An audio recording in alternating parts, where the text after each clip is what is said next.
rejoice in our Redeemer, our greatest treasure, and the wellspring of our soul.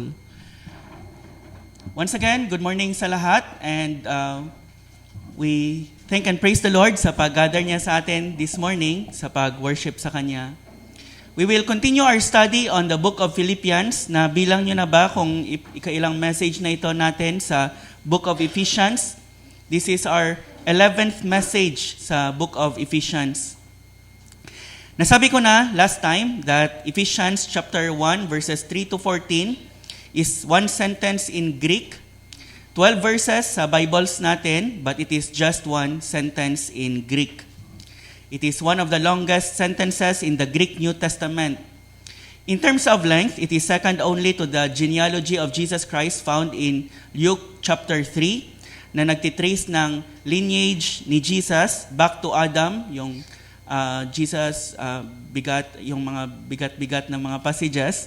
In terms of length, this is only second to the genealogy of Jesus Christ. But Ephesians chapter 1 verses 3 to 14 is considered the longest sentence in the Greek New Testament in terms of theological content and complexity.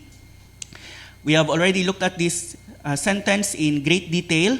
We spent 9 Sundays in order to uncover the riches we find in this sentence. And yet I feel that we have only barely scratched the surface of this passage. There is so much to be mined from this passage of the Scripture. Ang sentence na ito, Ephesians 1, 3 to 14, spans from eternity past in God's election and predestination unto eternity future in God's uniting everything under the Lord Jesus Christ.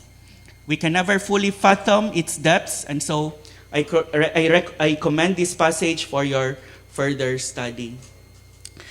Sa sentence na ito, Paul is blessing God for the blessings God has given us, and as Paul enumerated those blessings, he categorized them as blessings from the Father, His election, His predestination, His adoption, blessings from the Son, His redemption, His forgiveness, and insight into God's plan. And lastly, blessings from the Spirit, His sealing, and His becoming the guarantee of our inheritance. Tulad na nasabi ni MQ kanina, all the three persons of the Trinity united, combined in blessing His children, His people. And after the blessing from each person of the Trinity, Paul is repeating the refrain, to the praise of His glorious grace, to the praise of His glory, to the praise of His glory. Sa book of Ephesians, we can see, and it is all to the glory of the grace of God. It is all to His glory. Sa book of Ephesians, we can see a phrase that is repeated several times, and I want to dwell on that phrase this morning. I want us to study that phrase deeper. It's the phrase, in Christ, in Him, in the Beloved. In Christ, in Him, in the Beloved. Ang isang Bible scholar, si Harold Horner, said na ang phrase na ito occurred 39 times in the book of Ephesians. This is from my own study. In Christ occurred 13 times. In Him occurred 9 times.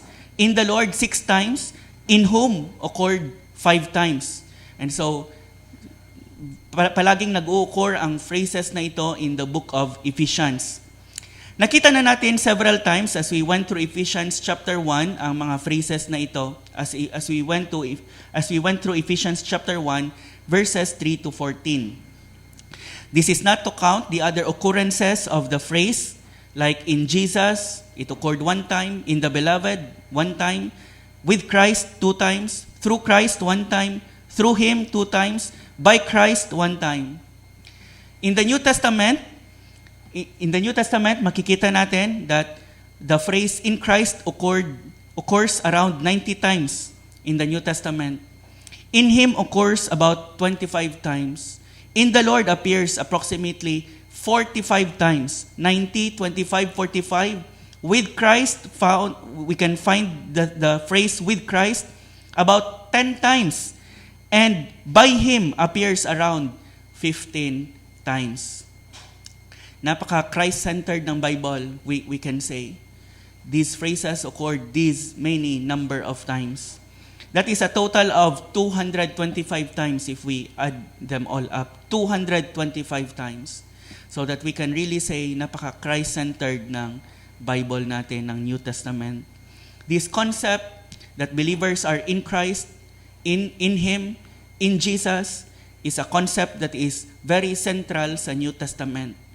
Para sa mga experts na nagsastudy ng mga writings ni Apostle Paul, they said the term in Christ is the central category in Paul's thinking. This is the central category in Paul's thinking. Every other thing revolves around this phrase, being in Christ or in Him. That little phrase, in Christ, defined the saints' permanent, eternal, and spiritual location. In Christ describes our position and our new sphere of existence. We are believers. If you are a believer, you are in Christ. Think of a circle, and that circle is in Christ. That is the circle or the sphere of the saints' existence. If you are in Christ, kahit saan ka man, wherever you are in that circle in Christ. When you are at home, when you are at work, when you are eating, drinking, whatever you do, if you are a Christian, a true believer, you are in Christ. You are in Him. And we find sa book of Ephesians, we find that the book of Ephesians started with Paul blessing God, the God who blesses. We praise God that He is a God who loves to bless. Paul started with blessing God. Kahit na he was in prison, he was blessing God because of the blessings of God. Not only to him, but to all the saints. Blessed be the God and Father of our Lord Jesus Christ, who has blessed us. That is how Paul began. Praise from prison. And Paul says, in Christ, we have every spiritual blessing. Paul is blessing God because in Christ we have every spiritual blessing. We experience it, we have it, only because we are in Christ. Outside of Christ, we have nothing. Absolutely nothing. In Christ, we are spiritually rich. Outside of Christ, we are eternally bankrupt. All our spiritual privileges, lahat ng mga spiritual privileges natin, from this time unto eternity, it stems from the fact that we are in Christ. We are in Christ. When God looks at a believer in Christ, He sees Christ in that believer.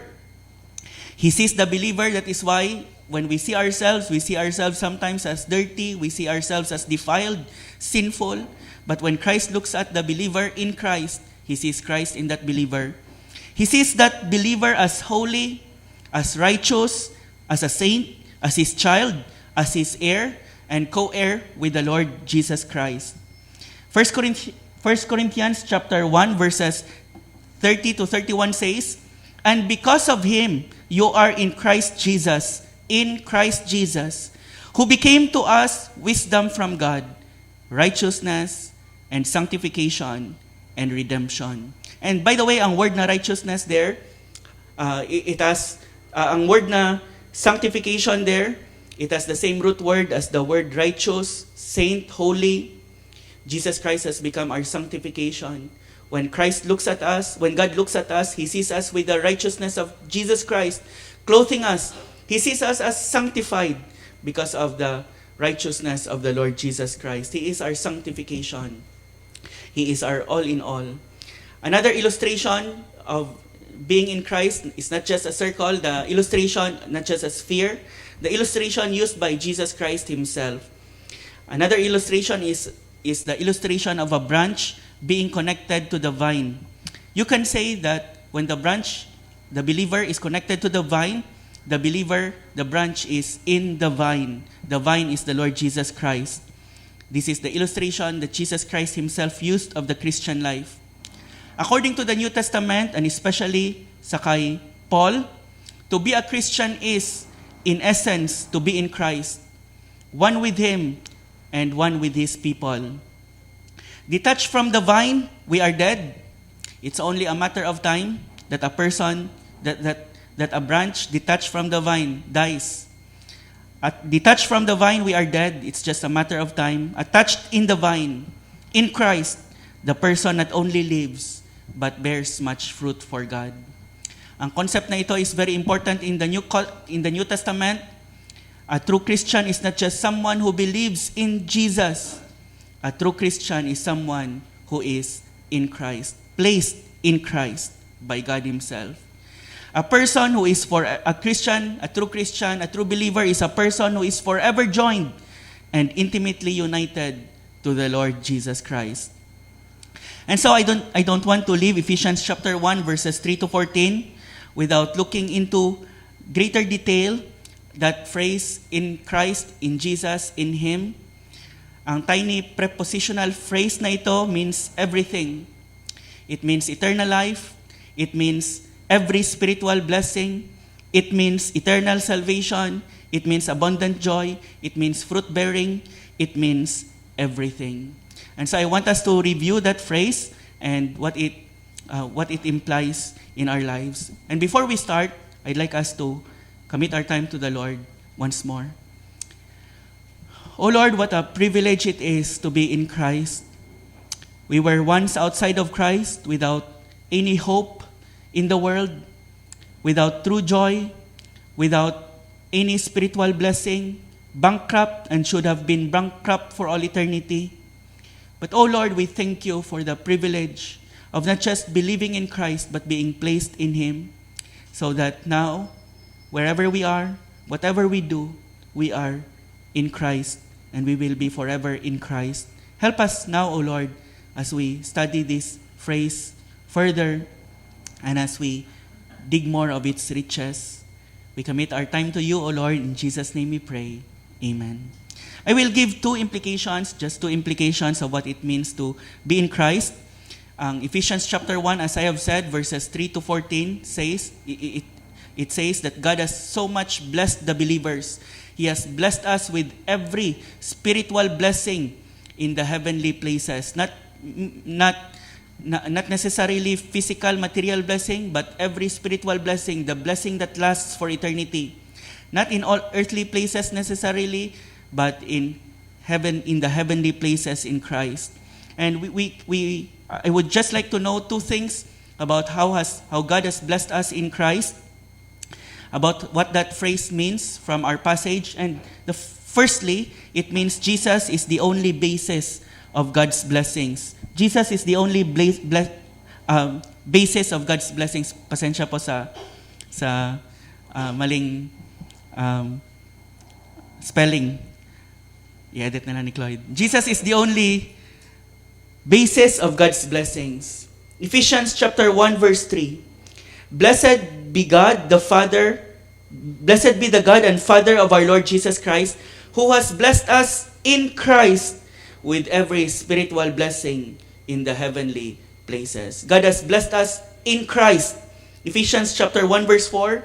Even as He chose us in Him before the foundation of the world, that we should be holy and blameless before Him. Our election is in Him. Ephesians 1:6, to the praise of His glorious grace with which He has blessed us in the beloved. God has blessed us once again in the Son whom He loves, in the beloved. Ephesians 1:7, in Him, that is in the beloved, we have redemption through His blood, the forgiveness of our trespasses, according to the riches of His grace. Our only hope of forgiveness and redemption and cleansing is because of Christ. In Him, we have redemption through His blood. Ephesians 1:11, in Him, we have obtained an inheritance, having been predestined according to the purpose of Him who works all things according to the counsel of His will. It is in Christ that we obtain an inheritance. In Christ, we are spiritually rich. We inherit everything God owns. And apart from Christ, we have nothing. We have zero. We are bankrupt for all eternity. And ang mga verses na ito that we find sa first few verses ng book of Ephesians tells us that Jesus is the only basis of God's spiritual and eternal blessings. Lahat na ginagawa ng Panginoon, ginagawa niya in Christ, in Him. Indeed, we can say that God does nothing, absolutely nothing at all for His people apart from Christ. In Christ, we are blessed, eternally blessed. In Christ we were chosen. In Christ we were adopted. In Christ we were redeemed. In Christ we were forgiven. In Christ we were given insight into the plan of God. In Christ we receive an inheritance. In Christ we were sealed by the Spirit. It is in Christ, in Christ, in Him, in Him, in Him. That is how Christ-centered the Apostle Paul is. Paul is saying, lahat ng mga spiritual blessings natin, we only have it because of the Lord Jesus Christ. And apart from Him, we enjoy nothing of it. All of these we have, we receive, and we will forever enjoy only because we are in Christ. Outside of Christ, all we have is God's wrath and condemnation. In Christ, we will forever enjoy God's eternal blessings. Apart from Christ, a person will be forever miserable. It doesn't matter who you are. It doesn't matter what you have. If you are outside of Christ, you will be miserable for all eternity. On the other hand, it doesn't matter if you are a nobody with nothing. If you are in Christ, you are blessed, and you will be blessed for all eternity. Ang tiny prepositional phrase na ito, in Him, in Christ, makes all the difference whether you are saved or whether you are lost. It depends whether you are in Christ or not. This tiny little prepositional phrase makes all the difference whether you spend eternity in heaven or in hell. It depends whether you are in Him or not. This tiny prepositional phrase makes all the difference whether you will forever enjoy God's blessings or suffer His eternal curse. It all depends whether you are in Him or not. And so let me ask you this morning, are you in Him? I am not asking whether you come here every Sunday. I am not asking whether you are a religious person. The question is, and the only question that matters is, are you in Christ? Are you in Him? Do you feel His presence in your life? Do you feel the Spirit in your life? Do you experience Him? Is He changing you? Is He transforming you? Are you enjoying the Lord Jesus Christ? Are you in Him? The question is, and the only question that matters is, are you in Christ? Are you in Him? Are you united to Him by faith? Because Jesus is the only basis of God's blessings. Apart from Him, we enjoy none of God's blessings, zero. But if we are in Him, we will be forever spiritually rich because we will enjoy all of God's blessings. That is the first. Jesus is the only basis of God's blessings. And secondly, very related to the first, is the truth that Jesus is the only means to God's blessings. Jesus is the only means to God's blessings. It is coming to Him by faith that you can have these blessings. You can experience these blessings. You can enjoy these blessings. Ephesians chapter 1 verse 12. So that we who were the first to hope in Christ might be to the praise of His glory. What did the Ephesians, these Christians na nire-refer ni Paul, anong ginawa nila? They simply put their hope in Christ, and then they enjoyed these blessings for God's glory. Ephesians 1:13, in Him you also, when you heard the word of truth, the gospel of your salvation, and believed in Him, were sealed with the promised Holy Spirit. Paul did not say you believed in Him plus other things or other people. You only believed in Him. You were immediately sealed with the promised Holy Spirit. Jesus is the only means, the only conduit, the only channel that Christians receive God's blessings. Notice what these Christians did. They placed their hope and faith in Christ alone. Is your hope in Christ? Your hope is not in this world. It's not in money. It's not in your career. It's not in your family. Your hope is in Christ. If your hope is in Christ, then you will enjoy and experience these blessings because Jesus Christ is the only channel, the only means, the only conduit of God's blessings in our lives. These people did not place their hope in Christ plus another person. They placed their faith and hope in Jesus. And when they did that, Paul said, the inspired writer said, they were saved, they were sealed with the Spirit, they instantly became the object of God's favor, eternal favor. Jesus is the only means, the only channel of God's blessings. You need not come to another person. You need not come through another person. Jesus said, "Come to me, all you who are weary and are heavy laden, and I will give you rest." If you have not come to Christ, come to Him. Say to Jesus Christ, "Lord, I came at your own invitation when you said, 'Come to me.'" Jesus said, "Whoever comes to me, I will in no wise cast out." You can come directly to the Lord Jesus Christ, and you can enjoy all of God's spiritual blessings. Ang mga Ephesians, nag-believe at nag-hope kay Christ, and instantly they were saved. Instantly they became recipient of God's eternal blessings. Instantly they were sealed with the promised Holy Spirit, only because they came to Christ by faith and placed their hope in Him. Ang isa sa mga schemes ni Satan is to add something or someone to Christ. He does not care if you trust in Jesus, so long as you also trust in other things or other persons. He does not care if you trust in Jesus, so long as you will also trust in your good works. Going to GCBC, being a good parent, being a good student, giving offering, doing good to others, these are not bad in themselves. These are good things in themselves. But if you add them to the Lord Jesus Christ as the ground of your acceptance, it is a destructive addition. He does not care if you trust in Jesus, so long as you will also trust in your religion. He does not care if you trust in Jesus, so long as you will also trust in yourself, or in what you do, or in your performances. Sabi ng isang Puritan, si Richard Sibbes, it is a destructive addition to add anything to Christ. It is a destructive addition to add anything to Christ. When Jesus Christ died on the cross, He cried out, "It is finished."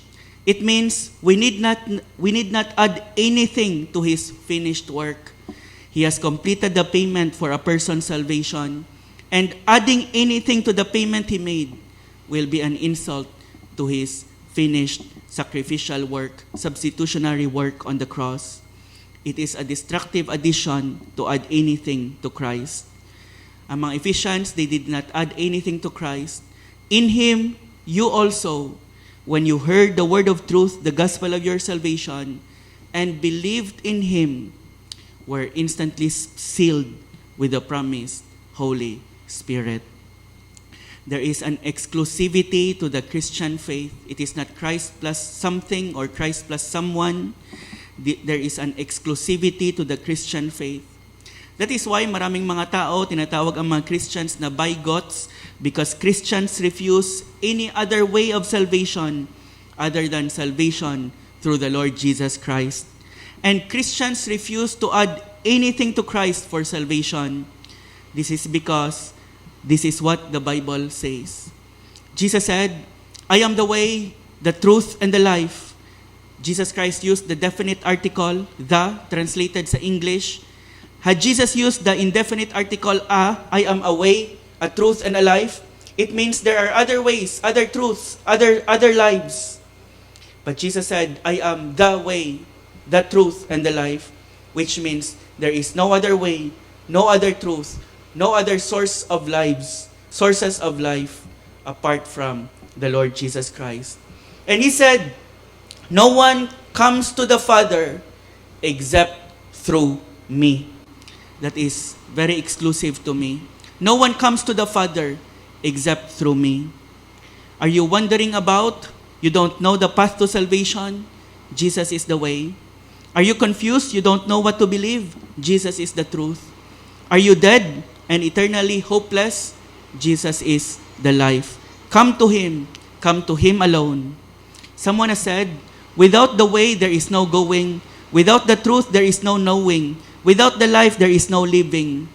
I am the way you must follow, the truth in which you must believe, the life for which you must hope." And this is what the Ephesian believers did. As soon as the Ephesian believers were in Christ by faith, they have complete and full salvation. Full and free, they have eternal life. because they are in Him, in Christ. John said, "He who has the Son has life. He who does not have the Son of God does not have life." He who has the Son instantly and immediately has life, eternal life. He who does not have the Son, no matter if he has other things or other people, he who does not have the Son, no matter if he has everything else, does not have life. He will never have life. No wonder Apostle Paul said, "Him we proclaim," Colossians 1:28. "Him we proclaim, warning everyone and teaching everyone with all wisdom, that we may present everyone mature in Christ." The only person Paul proclaimed is Christ. Him we proclaim. Paul proclaimed no one else, nothing else but Christ. He said in 1 Corinthians chapter 2, verse 2, "For I decided to know nothing among you except Jesus Christ and Him crucified." I decided to know nothing among you except Jesus Christ and Him crucified. He decided to know nothing except Jesus and Him crucified. Very exclusive ang ministry ni Apostle Paul. It is all Jesus Christ and Him crucified. For Paul, being in Christ means being eternally saved, being eternally blessed, being eternally secure. For Paul, being in Christ means everything. That is why he decided to know nothing among them except Jesus Christ and Him crucified. Jesus Christ plus nothing for Paul equals everything. Jesus Christ plus nothing equals everything. It is through Christ and His crucifixion that we can be reconciled to God. It is through Christ and His crucifixion that we can be redeemed. It is through Christ and His crucifixion that we can be forgiven. It is only through Christ and His crucifixion that we can have eternal life and all other blessings of God. That is why, para sa kay Apostle Paul, I decided to know nothing among you except Jesus Christ and Him crucified. He is the only channel, the only means of the blessings of God. It doesn't mean Paul did not preach about marriage or singleness or work or money. It means ang kanyang singular focus and passion in his ministry while he was among the Corinthian believers was Jesus Christ and Him crucified. So that when he preached about marriage, when he preached about singleness, when he preached about work, when he preached about money, it is all in relation to Christ and Him crucified. This is because para sa kay Apostle Paul, there is only one thing that matters in the end. It is being in Christ, the crucified Christ, now risen and reigning in heaven with God. It doesn't matter para sa kay Paul, it doesn't matter in the end if you have a good marriage, it doesn't matter if you are a good worker, it doesn't matter if you have a lot of money. If you are not in Christ, you will end up in hell for all eternity. That is why he said, I decided to know nothing among you except Jesus Christ and Him crucified. And if he tackled other topics, it is all in relation to Jesus Christ and His crucifixion. Christianity is exclusive. Jesus is the only means. Jesus is the only way to have the blessings of God. Jesus is the only channel of God's blessings, of God's spiritual and eternal blessings. For there is one God and one mediator between God and man, the man Christ Jesus. 1 Timothy 2:5. There is one mediator between God and man, the man Christ Jesus. There is no co-mediator, co-mediatrix. There is only one mediator, only one way to the Father, and that is Jesus Christ. That's how exclusive Christianity is. But despite the exclusivity of Christianity, it is nevertheless not bigoted. It embraces anyone who comes to Christ, anyone who comes to Christ. In fact, ang early criticism sa Christianity is not that it is bigoted. Ang early criticism sa Christianity is that it would take anybody,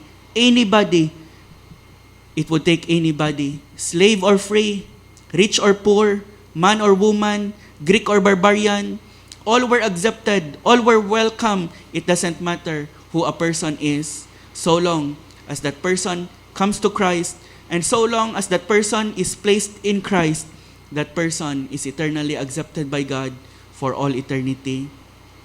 Once a person is in Christ, it doesn't matter who he or she is. It doesn't matter his or her background.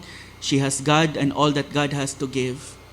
Jesus is the means to all of God's blessings. Ephesians 1:7, in Him we have redemption through His blood, the forgiveness of our trespasses, according to the riches of His grace. In Him we have obtained an inheritance, having been predestined according to the purpose of Him who works all things according to the counsel of His will. Anyone who believes, anyone who places their hope in Christ will have God and all the blessings of God. Jesus is the only means to God's blessings. Ang thief on the cross has absolutely nothing else and no one else to his credit. Kung may isang person na pwedeng kumanta ng kanta na kinanta natin kanina, all I have is Christ, it's the thief on the cross. He has nothing on his account, nothing at all. Probably no religion, no good works to recommend himself to God, nothing and no one else. All he had was Christ and Him crucified by his side, and he was able to enter heaven and enjoy all of God's blessings. This is because Jesus is the only means, the only channel to all of God's blessings. Being in Him is to have God and all that God has to give. Sabi ni Steve Lawson, he said, Christ crucified is the sum and the substance of Christianity. That's what Christianity is. It's to know Christ, it's to believe in Christ, it is to walk with Christ, it is to worship Christ, it is to adore Christ, it is to love Christ, it is to obey Christ, it is to serve Christ. The entire Christian life is Christ. The entire Christian life is Christ. And a Christian is someone who is in Him. A Christian is someone who is in Christ. Paul's emphasis on Christ in Ephesians, para sa akin, is a good dose of medicine for us in this Christ-ignoring world and culture that we live in. We live in a very Christ-ignoring world, a very Christ-ignoring culture, and oftentimes, imbes na tayo ang mag-affect or mag-infect sa iba, we are infected by the Christlessness of our Christless culture around us. When you watch TV, when you watch the news in the internet, do you always hear about Jesus? Sa mga students dito, do you always hear about your friends and classmates talking about Jesus? Sa mga workers, do your office mate always talk about the Lord Jesus Christ? You only sa TV, sa movies, when you watch them, do you always hear the Lord Jesus Christ? You only hear the name of Christ spoken sa mga curse words. It is as if He doesn't exist, and if He exists, it's as if His existence does not matter at all. It is inconsequential. That is how Christ-ignoring our culture is. And this emphasis of the Apostle Paul of being in Christ, the emphasis of the Apostle Paul about the Lord Jesus Christ is a good antidote for us, a good medicine for us as we live in this Christ-ignoring culture. Nung si former President Donald Trump, nasugatan, he was wounded because of an assassination attempt sa kanyang tenga. It's all around the news. But can you hear sa news about the Son of God murdered? Can you hear sa news about his body being filled, about the blood covering his body, suffering shame in agony? I mean, Donald Trump is just a former U.S. president, and Jesus is the creator of the universe. He is the savior of the world, and yet you seldom hear about Him. That's how Christ-ignoring our culture is. And it affects us. Oftentimes we forget Him. Sometimes we act as if He doesn't matter. Sometimes we do not speak about Him. He doesn't even come in our he doesn't even oftentimes come out in our conversations or even in our thoughts. Brothers and sisters, this is a good medicine for us to be reminded that all we have is Christ. And all we have because we are in Him. Brothers and sisters, let us not forget to exalt Christ like Paul and place Him in the right place in our lives, in our minds, in our affections. Para sa kay Apostle Paul, it's all Christ, Christ, Christ. And oftentimes, when we look at our hearts, it's not oftentimes about Him. He should saturate our thoughts and our affections. We should fill our minds and our hearts daily of the Lord Jesus Christ. As Paul writes in this letter, he cannot help but relate everything God has done in our lives to the Lord Jesus Christ. That's how Christ-centered Apostle Paul is. And we should be as well. During this time, Apostle Paul was in prison, but all he can think about was God's blessings in Christ. His mind and his heart is just filled with the Lord Jesus Christ, that he overflows with the Lord Jesus Christ. We should be that Christ-saturated. We should be that Christ-saturated. I would like to end our message of in Christ with just 3 implications. What does it mean to be in Christ? The first is union. To be in Christ means, na-mention ko na kanina, it is to be united to Christ. To be in Christ means a union has happened. The believer has been united to the Lord Jesus Christ. And the question is, how? Paano ma-unite ang isang person sa kay Jesus Christ?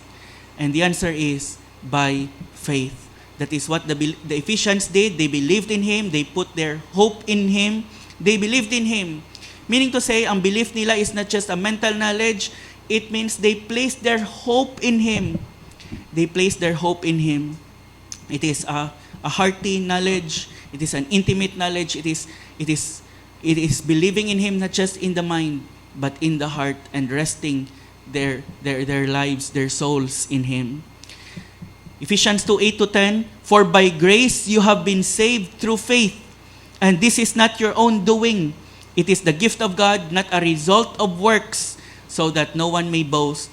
And verse 10, for we are in Christ, for we are His workmanship, created, again that phrase, in Christ Jesus, for good works, which God prepared beforehand, that we should walk in them.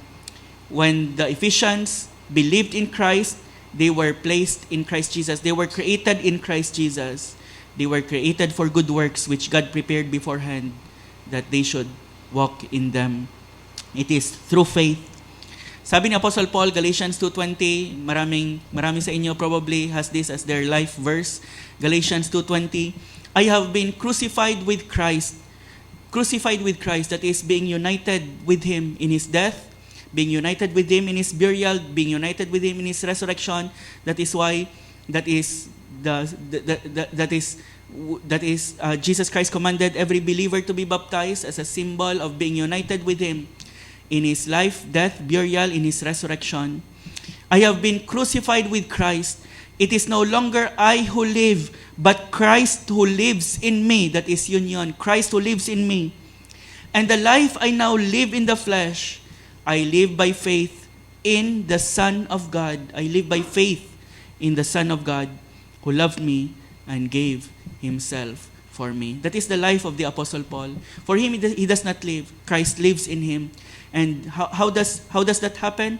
That happens by, as he continually places his faith in Christ. And the life I now live in the flesh, I live by faith in the Son of God who loved me and gave Himself for me. Martin Luther said, faith connects you so intimately with Christ that He and you become, as it were, one person.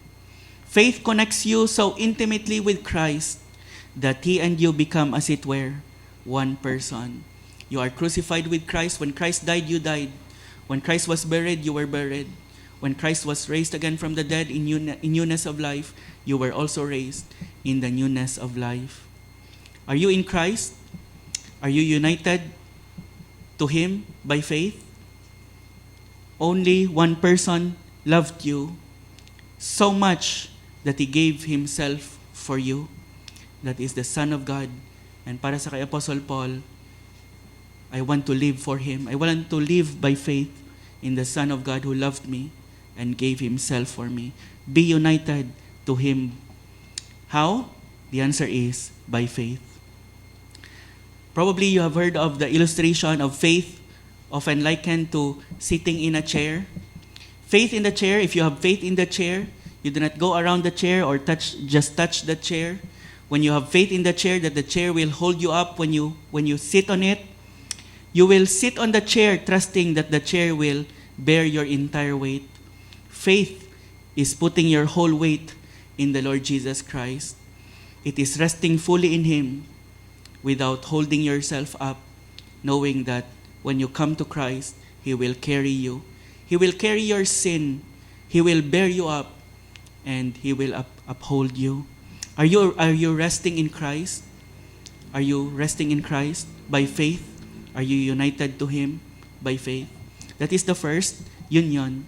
The second is identity. Sabi ni Apostle Paul, I have been crucified with Christ. It is no longer I who live, but Christ who lives in me. And the life I now live in the flesh, I live by faith in the Son of God who loved me and gave Himself for me. Identity. If you are in Christ, it means your identity is in Him. You are identified with Him. He becomes your identity. You are no longer in the world or in sin. You are in Christ. You belong to Him. Nasabi ni MQ kanina, that is the story behind the song, my worth is not in what I own. Sometimes we place our worth in the things we have, in the things we possess, in the things we own. We place our worth in another person. But your worth is in Christ. Your identity is in Him. The third is identity. The third is transformation. Sabi ni Apostle Paul, therefore, if anyone is in Christ, he is a new creation. The old has passed away. Behold, the new has come. If anyone is in Christ, he is a new creation. This is how you will know if you are in Christ. This passage says, those who are in Christ have become new creation. Old things in his life passed away. Behold, all things have become new. It doesn't mean that the Christian has become perfect, the person has become perfect. The mark of being in Christ is not perfection, but transformation. If you are in Christ, you will become more and more like Him. You will be transformed into His image. Makakasabi ka ba na may mga things you are being transformed into the likeness of Christ? Makakasabi ka ba na may mga old things sa lives mo before, that it has all passed away, and may mga new things sa buhay mo, new desires, new affections, new ambitions, because you are in the Lord Jesus Christ. Transformation. Are you in Christ? That is the question that eternally matters. The world will classify people in different ways. The world will classify people as rich, poor, middle class. The world will classify people as educated, not educated. The world will classify people as having graduated or has postgraduate degrees, master's degree or doctorate degree. The world will classify people differently, but there are only two people in the world, those who are in Christ and those who are outside of Christ. And that is the only classification that will matter in the end. Those who are in Christ and those who are outside of Christ. If you are not yet in Christ, place your faith in Him this morning. Come to Him and put your faith in the Lord Jesus Christ. Come to Him with your sins, forsaking them, and asking the Lord to bear the weight, to bear your weight. Rely on Him. Trust in Him alone for your salvation. Embrace Him in your life as your Savior, Lord, and treasure. And He will bear you up. He will bear your weight if you trust in Him. And the moment you do, God will place you in Christ, in the Lord Jesus Christ. If you are in Christ, continue to abide in Him. Just like the branch abiding in the vine, abide in Christ. Jesus said, "Abide in me and I in you. As the branch cannot bear fruit by itself unless it abides in the vine, neither can you unless you abide in me." We can only bear fruit in our lives for God if we abide in the Lord Jesus Christ, if we abide in the vine. Ang respected pastor na si Adrian Rogers considers the word abide para sa kanya to be the most important word in the Bible. If you are in Christ, abide in Him. Walk in Him daily. Abide in Him. If you are in Christ, if you are a believer, make that reality true of being in Christ, that reality of being in Christ true every day. Experience that reality by abiding in Christ. Use the means of grace, prayer, the Word of God, worship with the brethren in order to abide in the Lord Jesus Christ. Abide in Him and enjoy the reality of being in Christ. Make that reality an experience true every day by abiding in Christ. If may mga sin sa buhay mo that keeps you from enjoying fellowship with God, sin cuts our fellowship with God. Although you are in Him, sin keeps you from experiencing the fullness of joy of being in Him. It keeps you from experiencing the fullness of what it means to be in Christ. Turn away from that sin. Renounce all known sin in your life, and abide in the Lord Jesus Christ. Continually abide in the Lord Jesus Christ.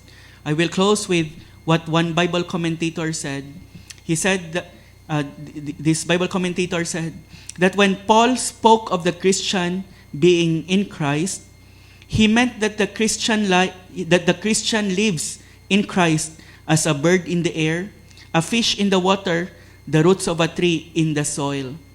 What makes the Christian different is that he is always and everywhere conscious of the encircling presence of Jesus Christ. A Christian always moves in two spheres, he said. He is in a certain place in this world, but he is also in Christ. The one sphere is being in this world, the other is being in Christ. He lives in two dimensions. He lives in this world, whose duties he does not treat lightly, but above and beyond that, he lives in Christ.